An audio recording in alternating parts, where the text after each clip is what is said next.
Hello, everyone, and thanks, Tim, for going actually through all the treaty, because it kind of is sometimes a reminder to read the thing that we're talking so much about.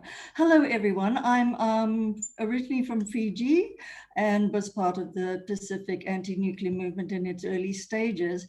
I'm not sure how much I'm presuming many of you know about the Pacific Island region and how much it was used for nuclear testing. So I won't go into that in too much detail, but just try and stick to maybe the overall topic that I think Jim tried to give to my place, which was the Pacific's role in nuclear disarmament activism and the treaty negotiations. But what I see now is a change, that the Pacific Island states are in a different position now, and how that is in fact reflective of many other states that have helped bring this treaty into being, that you also have a change of who discusses nuclear disarmament and which countries take part. So I'll try and do testing, but really move on to that.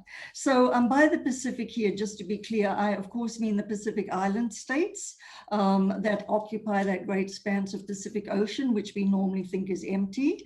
And I kind of mean the North Pacific, the South Pacific, and that whole space of the Pacific Ocean where there are many Pacific Island states. I'm going to be referring and just there are many Pacific countries, but I'll limit myself to like the 12 that have independent status in the United Nations and can participate as one country, one vote in many of these deliberations. And they did play a role in the treaty. And I sort of want to just recap why the Pacific Islands were so committed to the treaty and what was different, not the treaty alone, but all the steps before that. Just to recap the dreadful history that we have, which is the fact of the North Pacific and the South Pacific, and basically three places being sites for significant testing of these weapons. And so just to restate those, as a region, we've had so many nuclear tests done in our part of the world and on our peoples.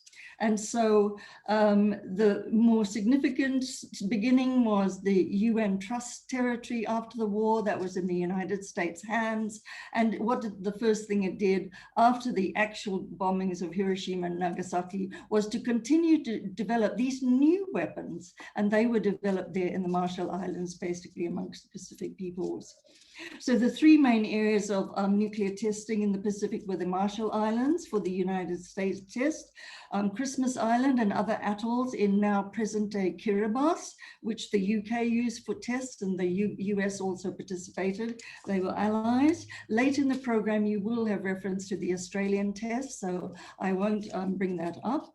But then we have so-called French Polynesia, where you have French nuclear tests, and that was for a very long time, and by the beginning in the mid-1960s. And that's when you have a chance for more Pacific voices to come in, as many of our countries were becoming independent, to actually respond to what was happening. But the Marshall Islands, all of that, let's face it, was done in the complete darkness of isolation, and we simply weren't on an international in any position to even know what was happening there. So it's the duration and newness of the test that and the duration, particularly of the French test, which has given us time to really walk through and live as other Pacific Islanders from other states where there were not tests, to see the impacts of nuclear testing and all be very united against that. So we've had 30 years of French nuclear tests, and as you know, French Polynesia is still a so-called colony.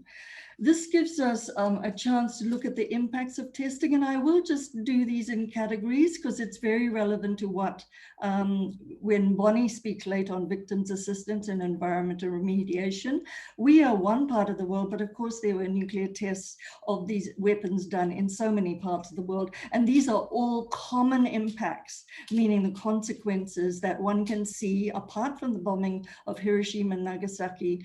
Tests give you a chance to see on human population, the environment, actually what these weapons do, and they're irrefutable evidence of what happens.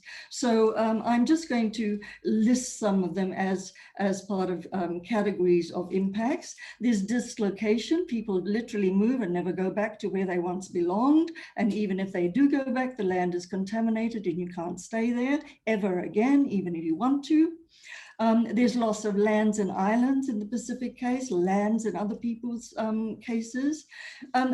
For the Pacific, you know, the tests were atmospheric, so there you have radioactive fallout.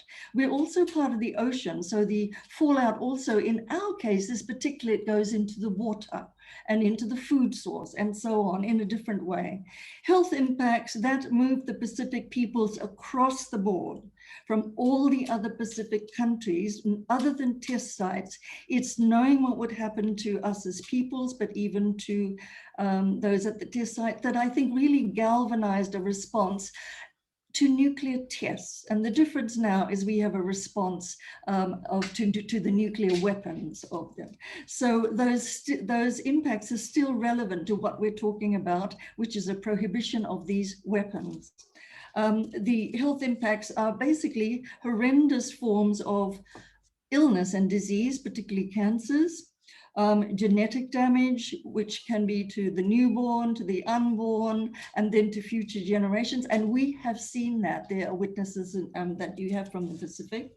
And the radio contamination, the environmental damage actually stays on, as we know that's the nature of radioactivity, well after the tests have stopped. So I'll just list two things: Runit Dome in the Marshall Islands. That's where the nuclear waste was simply covered over with basically a big bit of, looks like cement. It's not very far from the sea, and there's concern about that breaking and cracking. In French Polynesia, the shafts that were used for the underground tests, there's concern about those breaking. And even we in the Pacific can get so disconnected from French Polynesia and its reporting that, you know, they're still trying to even tell the rest of us that if there was a leakage or breakdown, you know, they're anticipating a tsunami of radioactive waste which would go in the sea. So those are the kind of things that could happen, but they're also, everything I've listed has happened. It's not theoretical or hypothetical. So for any of the details, those of you who would like more details, please go to the ICAN Pacific publication on that whole history and the impacts, and because it's very good and well illustrated. So I need to skip, and Jim, please give me a tap and a reminder of time, because I am not watching it. I can't watch it so well. Yeah, I think 1 more minute. Okay, that's not very good. Okay, just to say then, we did have a very big protest movement in the Pacific, and that went on for many years. But to draw the contrast with now, that was a broad CSO movement, many organizations, and we could only protest nuclear testing, and it made no difference. And so when the testing stopped over time, the organization was very good, but we actually, on the civil society and that broad movement side, we have had a lapse. But what's significant now in terms of the new Pacific involvement in nuclear disarmament is the involvement of our Pacific states, the significance of their political status, of being independent states, of being in the UN system. 12 of them are there. That's quite a significant number. But the real significance is they remember that history. Decades later, they did not forget. And the position of our states have been, they've kept up the history, they've been involved. I think they've contributed, but the difference is on the treaty on the prohibition of nuclear weapons, what preceded it was this shift that we are not going to regard this as a security issue. We need to look at humanitarian impacts. You have a whole different framework with which any of us from the Pacific, including our states, can get involved. And that is then looking at impacts and the destructiveness of what happened. And so you can see we do a bridge between our testing history and knowing what happened, and this path to an instrument that is a legal instrument, and that is ultimately the prohibition of nuclear weapons. And so our states were involved all along the way in the many different steps of resolutions. But just to recap some statistics, just to get an idea, 8 states were in the room to be able to vote for the adoption of the treaty in 2017. And I say seven independent states are now states parties. And then you have Niue and Cook Islands, also states parties, but they come in under New Zealand with a particular relationship there. So for us, we're in a different position now. And I think our states have done a significant job, not just in the whole international movement that contributed to this event, but also for the Pacific. I actually later went, our states are really doing a good job, and they are numbers to be numbers that really can contribute.